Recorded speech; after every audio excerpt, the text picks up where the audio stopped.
जय हिंद दोस्तों, स्वागत है आपके अपने YouTube channel view concept with Rahul में। आज नए वीडियो में आपका फिर से स्वागत है। आज हम लोग देखेंगे एसएससी जीडी के प्रीवियस ईयर के एग्ज़ाम के क्वेश्चंस को। तो इसमें से जो एग्ज़ाम हुआ है आपका 4 फरवरी 2025 को, उसके फर्स्ट शिफ्ट में जो भी क्वेश्चन आए हुए हैं उसको हम लोग देखने का प्रयास करेंगे, है ना। तो इसमें से खास करके हम लोग जीएस और हिंदी के प्रश्नों को देखेंगे, ठीक है। और जो हमारा मैथ और रीजनिंग का जो पोर्शन बच जाएगा उसको हम लोग नेक्स्ट वीडियो में देखेंगे, मैथ प्लस रीजनिंग को, है ना। तो उसको भी हम लोग देखते चलेंगे। मैथ और रीजनिंग को इस वजह से इसमें शामिल नहीं किया ताकि आपका वीडियो लंबा हो जाएगा, है ना। तो चलिए हम लोग चलते हैं जीएस के प्रश्नों पे।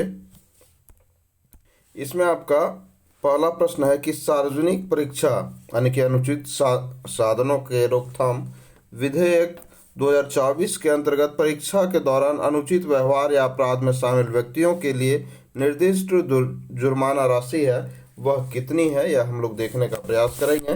तो इसका हम लोग सही उत्तर हो जाएगा 10 लाख रुपए, है ना। जो अनुचित, जो एग्जाम में अनुचित तरीके से ईयरफोन या फिर और भी कोई इलेक्ट्रॉनिक गैजेट्स का इस्तेमाल जो कि अपराध की श्रेणी में शामिल है, ऐसा नहीं करना चाहिए, वे लोग करते हैं, उसके लिए यह अधिनियम जो है सो लागू हुआ है। और यह देखा जाए तो 21 जून 2024 को यह अधिनियम लागू हुआ है दोस्तों। इसमें से 10 लाख रुपए के जुर्माना का प्रावधान है ना। नेक्स्ट क्वेश्चन है हमारा कि वार्षिक मामल्लपुरम नृत्य महोत्सव जो है, जिसमें भारतीय शास्त्रीय नृत्य, भारतनाट्यम, कुचिपुड़ी, कथक, मोहिनीअट्टम, ओडिसी और कथकली के प्रदर्शन शामिल हैं, में डैश आयोजित किया जाता है। तो इसका सही उत्तर हो जाएगा तमिलनाडु में आयोजित किया जाता है ये सभी चीज़, है ना। किस महोत्सव में? ममल्लपुरम नृत्य महोत्सव में ये सब सारा जो है सो शास्त्रीय नृत्य को शामिल किया जाता है। तो इसका ऑप्शन हो जाएगा ऑप्शन नंबर डी, इसका सही उत्तर हो जाएगा। नेक्स्ट क्वेश्चन है आपका कि माइकल फैराडे ने, है ना, विद्युत ट्रांसफार्मर और जनरेटर के पीछे सिद्धांत विद्युत चुंबकीय प्रेरण की खोज की थी। तो उसकी खोज कब हुई थी इसके बारे में पूछा जा रहा है। तो उसकी खोज 1831 ईस्वी में हुई थी। ऑप्शन नंबर डी आपका सही उत्तर हो जाएगा, है ना।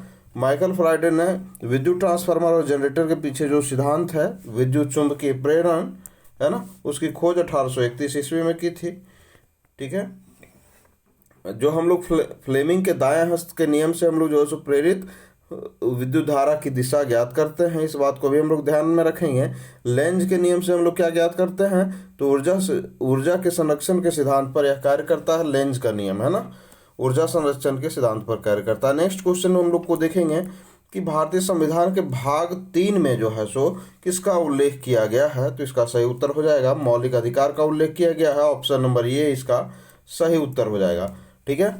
तो मौलिक, इसमें से जो मौलिक अधिकार है भाग 3 में है। और यह देखेंगे तो अनुच्छेद 12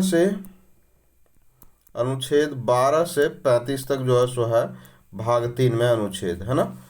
प्रथम भाग में हम लोग देखेंगे तो प्रथम भाग में हमारा क्या दिया हुआ है? संघ और उसका राज्य क्षेत्र, जो कि हमारा अनुच्छेद 1 से 4 तक है। 5 से 11 तक हमारा अनुच्छेद जो है 5 से 11 जो कि हमारा नागरिकता से संबंधित है, 5 से 11 जो है हमारा नागरिकता से संबंधित है। और जो अगला है हमारा भाग 3 में मौलिक अधिकार, जो कि अनुच्छेद 12 से 35 तक है। तो इसको हम लोग ध्यान में रखेंगे, ठीक है। नेक्स्ट हम लोग चलते हैं कि 2 अक्टूबर 2022 को गांधी जयंती के रूप में महात्मा गांधी की कौन सी जयंती मनाई गई। तो इसका सही उत्तर हो जाएगा 153वीं जयंती मनाई गई। ऑप्शन नंबर ये इसका सही उत्तर हो जाएगा। हम लोग देखेंगे दोस्तों तो 2 अक्टूबर 1869 ईस्वी में जो है सो गांधी जी का जन्म हुआ था। 1869 ईस्वी में गांधी जी का जन्म होता है। और 2022 में जो है सो इनकी पुण्यतिथि जयंती मनाई गई, है ना, जो कि 153वीं जयंती थी। नेक्स्ट क्वेश्चन है आपका कि पृथ्वी पर 2 सबसे अधिक वर्षा वाले स्थान कौन से हैं जहां एक वर्ष में 1080 सेंटीमीटर से अधिक वर्षा होती है। तो इसका सही उत्तर हो जाएगा चेरापूंजी और मानसीराम, जो कि दोनों ही मेघालय में अवस्थित है दोस्तों, ये भी आप जानते ही होंगे। तो इसका सही उत्तर हो जाएगा ऑप्शन नंबर बी, है ना। खासी पहाड़ी के दक्षिण में स्थित जो है सो मानसीराम है ना। और यह विश्व का सबसे सर्वाधिक वर्षा वाला स्थान है। भारत में सबसे कम वर्षा देखा जाए तो लेह में जो है सो सबसे कम वर्षा होता है, लेह लद्दाख में, है ना। भारत में औसत वार्षिक जो है सो लगभग वर्षा जो है 118 सेंटीमीटर जो है सो होता है, जो कि वार्षिक वर्षा है भारत का, है ना। लेकिन इसके क्षेत्रीय विभिन्नता भी पाई जाती है, अलग अलग क्षेत्र में अलग अलग वर्षा होती है, लेकिन औसतन देखेंगे हम लोग तो 118 सेंटीमीटर बारिश होती है भारत में। नेक्स्ट है हमारा कि हरित क्रांति, है ना, अर्थव्यवस्था के किस क्षेत्र से संबंधित है, तो इसका सही उत्तर हो जाएगा कृषि क्षेत्र से संबंधित है हरित क्रांति। ऑप्शन नंबर ये इसका सही उत्तर हो जाएगा, है ना।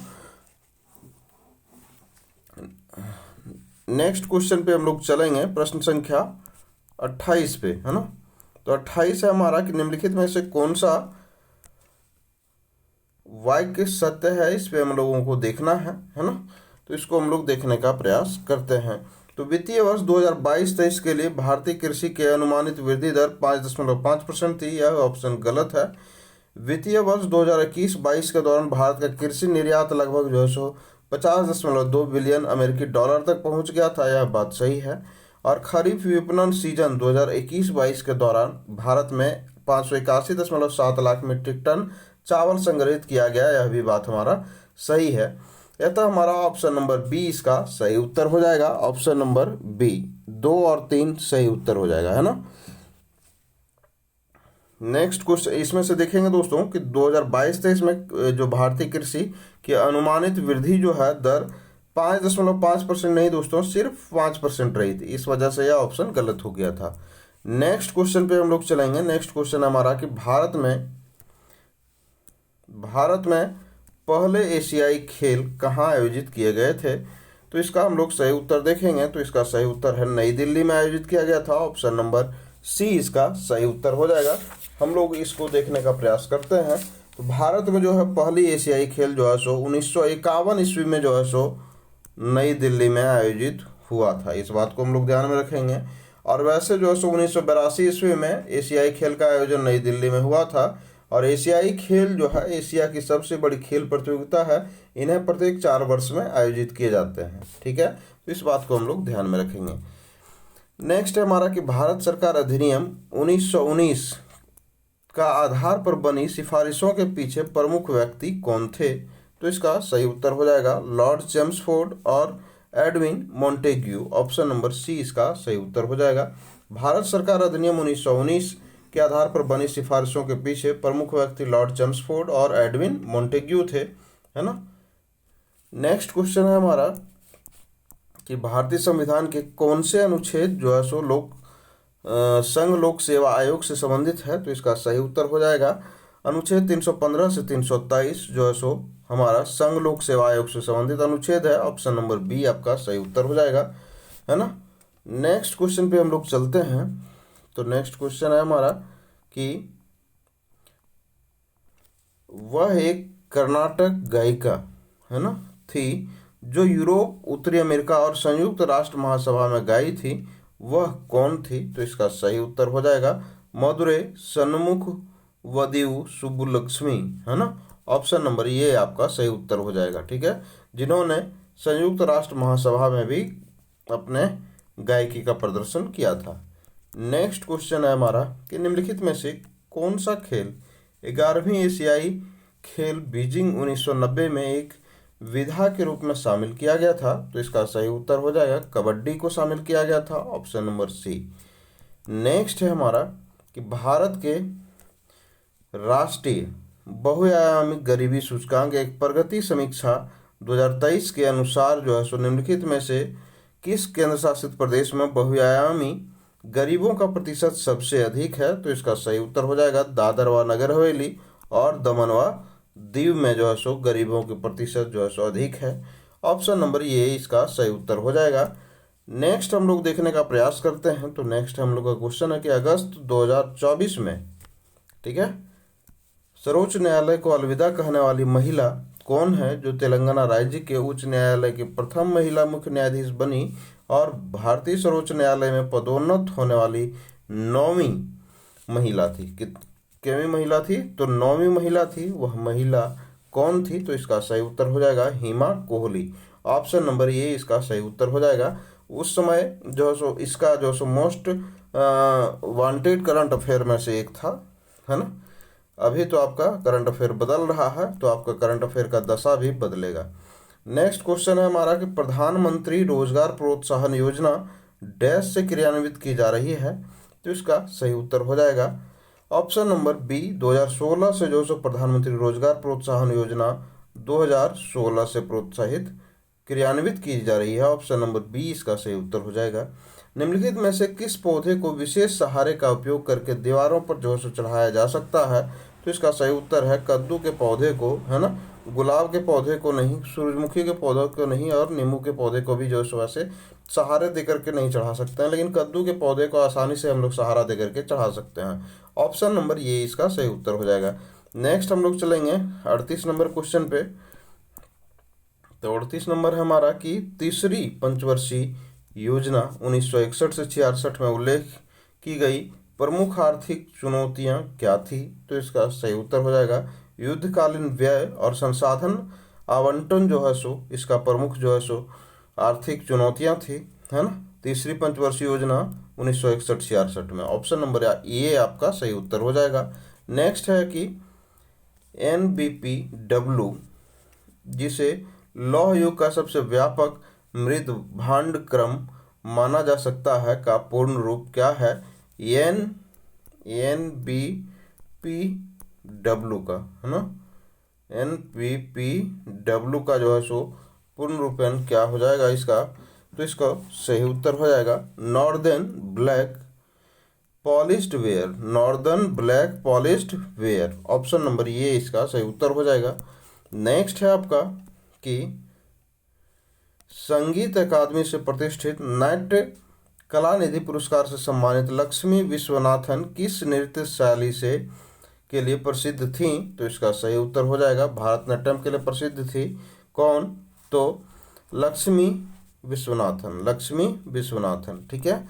किसके लिए प्रसिद्ध हैं, तो भारतनाट्यम के लिए। ऑप्शन नंबर बी आपका सही उत्तर हो जाएगा। हम लोग चलते हैं अब हिंदी पे, हिंदी के पोर्शन पे।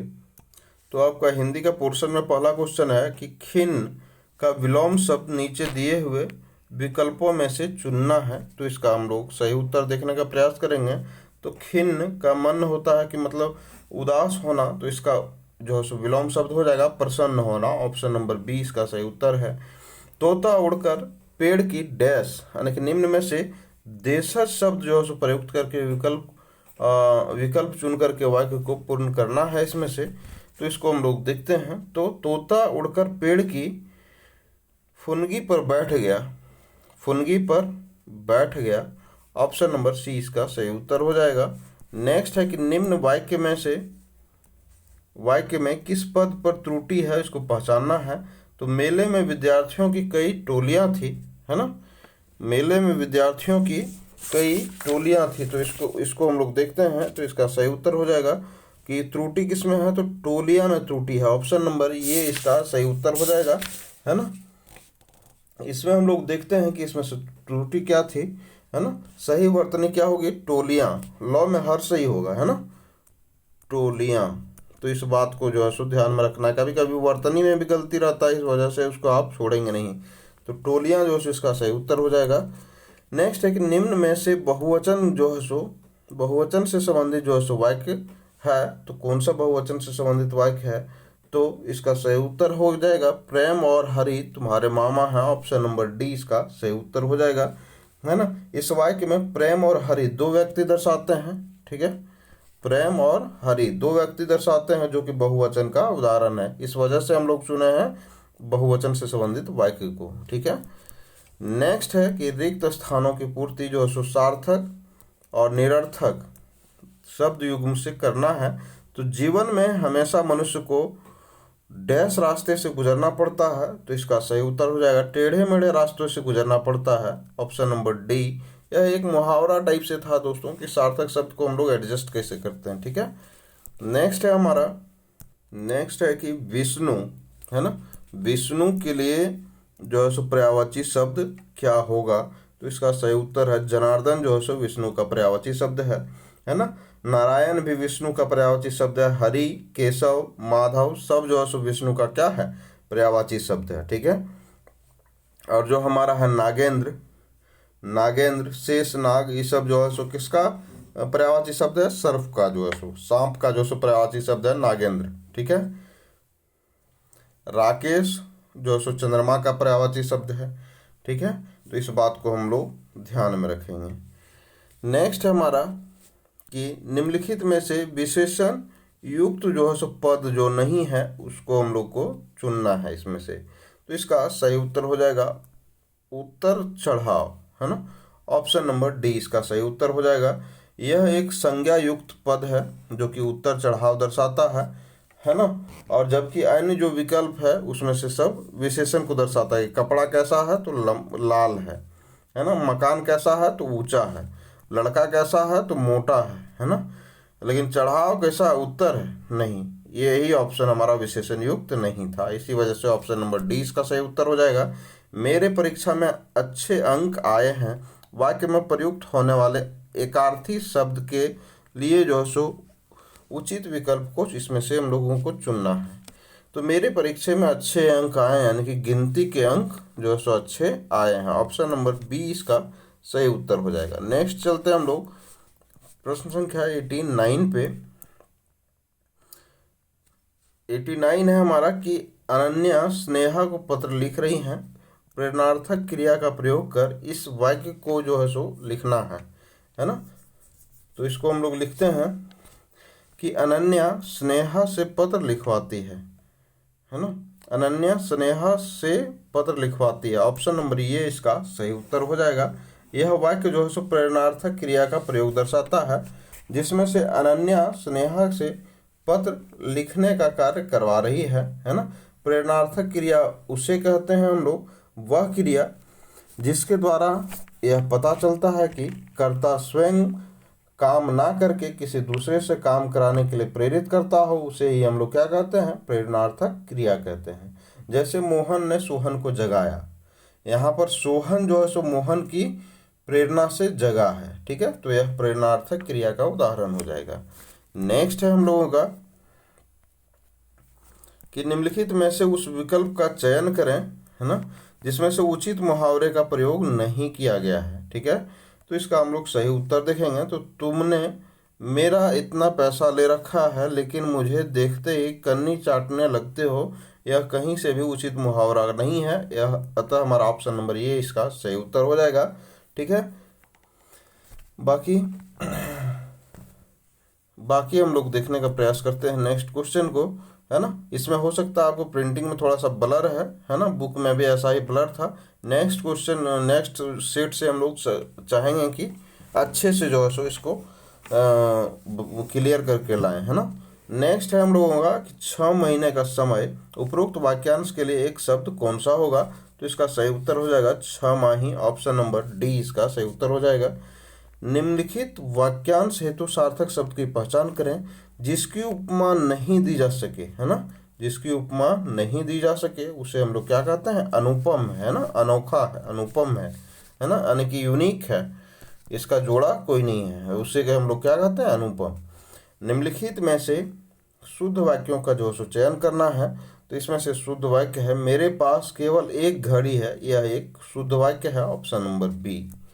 नेक्स्ट है कि यह वस्तु ग्राह्य है। यह वस्तु कैसा है? ग्राह्य है। उपरोक्त वाक्य में ग्राह्य शब्द का विलोम शब्द चुनना है तो इसका विलोम शब्द हो जाएगा त्याजय, है ना। ऑप्शन नंबर डी इसका सही उत्तर हो जाएगा। नेक्स्ट है कि इनमें से किस वाक्य में त्रुटि नहीं है, यानी कि सही वाक्य को चुनना है तो इसका सही वाक्य है मोहन का व्यवहार अच्छा नहीं है ना। ऑप्शन नंबर बी इसका सही उत्तर हो जाएगा। नेक्स्ट हम लोग देखते हैं 96 नंबर को। तो 96 हम लोगों को पढ़ना पड़ेगा, है ना। तो इसको हम लोग इसमें से दिया हुआ है कि निम्नलिखित गद्यांशों में से कुछ शब्द हटा दिए गए हैं और दिए गए विकल्पों की सहायता से रिक्त स्थान की पूर्ति कीजिए, जिसके लिए संख्या उपयुक्त विकल्प का चयन करिए। तो इसको हम लोग देखने का प्रयास करते हैं। तो ये एक युवक पत्थर की बेंच पर बैठकर जो है सो टिफिन खाता हुआ, उसे कुछ दूर एक उम्रदराज मगर तंदुरुस्त आदमी शहनाई जैसा डैश पर बेग पाइपर बजा रहा था, है ना। उसने काला लवादा गाउन पहन रखा ठीक है। तो इसको हम लोग साथ साथ में भरते चलेंगे, ठीक है। तो उपरोक्त गद्यांश में जो है इसमें से लिखा हुआ है कि उससे कुछ दूर एक उम्रदराज मगर तंदुरुस्त व्यक्ति शहनाई जैसा डैश बेगपाई पर बजा रहा था। तो इसका सही उत्तर हो जाएगा वाद्य यंत्र, है ना, वाद्य बेगपाई पर बजा रहा था, है ना। ऑप्शन नंबर बी इसका सही उत्तर है। दूसरा नंबर में था हमारा कि उसने काला काला गाउन पहन रखा, है ना। तो इसमें से दूसरा नंबर है कि उसने काला गाउन पहन रखा। तो इसका सही उत्तर है पहन रखा था, ठीक है। ऑप्शन नंबर ये इसका सही उत्तर हो जाएगा, है ना। उसके बाद इसमें से क्या चर्चा होता है कि कपड़े जूते ठीक ठाक पहन रखे थे। देखो देखिए यहाँ पास्ट टेंस में है ना, भूतकाल में है। तो यहाँ भी हमारा इस वजह से क्या यूज हुआ था, है ना। यहाँ पे क्या यूज होगा वाद्य, ठीक है। तो इस बात को हम लोग याद रखेंगे। अगला है हमारा कि हैट भी लगा रखे थे, यानी कि टोपी भी लगा रखा था उसने। सामने जमीन पर काठ और कपड़ों का बना संदूकनुमा बॉक्स था। बॉक्स में कुछ सिक्के थे। वह खड़ा होकर जो है सो वाद्य डैश रहा था। तो वाद्य क्या कर रहा था, वाद्य क्या कर रहा था, तो वाद्य बजा रहा था। क्या कर रहा था, तो वाद्य क्या कर रहा था, बजा रहा था, ठीक है। वाद्य